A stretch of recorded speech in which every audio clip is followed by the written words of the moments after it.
नुकत्याच झालेल्या पुणे महानगरपालिका निवडणुकीत धक्कादायक निकाल समोर आले असून हडपसर विधानसभा मतदारसंघात राजकीय चित्र पूर्णपणे बदलल्याचं दिसत आहे। या निवडणुकीत दिग्गज उमेदवारांचा पराभव झाला असून अनेक नवख्या उमेदवारांना मतदारांनी संधी दिली आहे। हडपसर विधानसभा मतदारसंघात भाजपचे वर्चस्व प्रस्थापित झाले तर राष्ट्रवादी काँग्रेसचा बालेकिल्ला ढासळल्याचं स्पष्ट झालंय। विशेष बाब म्हणजे पुण्यातील एकमेव ठाकरेंच्या शिवसेनेचा नगरसेवक हडपसरमधून निवडून आला तर शिवसेना उद्धव ठाकरे गटाचे प्रमुख नेते वसंत मोरे यांचा पराभव झाला। पुणे महापालिका निवडणुकीच्या इतिहासात हडपसरमध्ये यंदा अभूतपूर्व घडामोडी पाहायला मिळाल्या।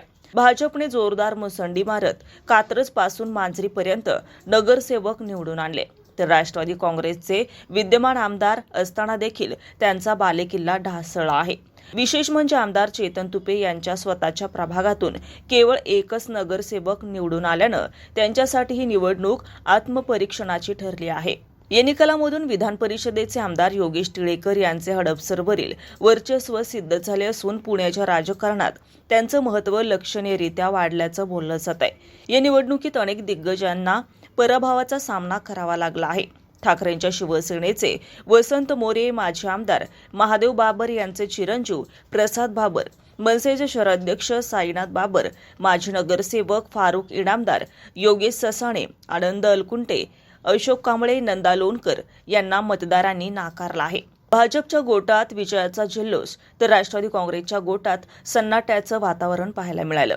दरम्यान दोन राष्ट्रवादी एकत्र आल्यानंतर बंड करणारे प्रशांत जगताप काँग्रेसमध्ये गेले। त्यांच्या प्रभागातून प्रशांत जगताप आणि साहिल केदारी विजयी झाले तर माजी राज्यमंत्री बाळासाहेब शिवरकर यांचे चिरंजीव अभिजित शिवरकर यांचा पराभव झाला।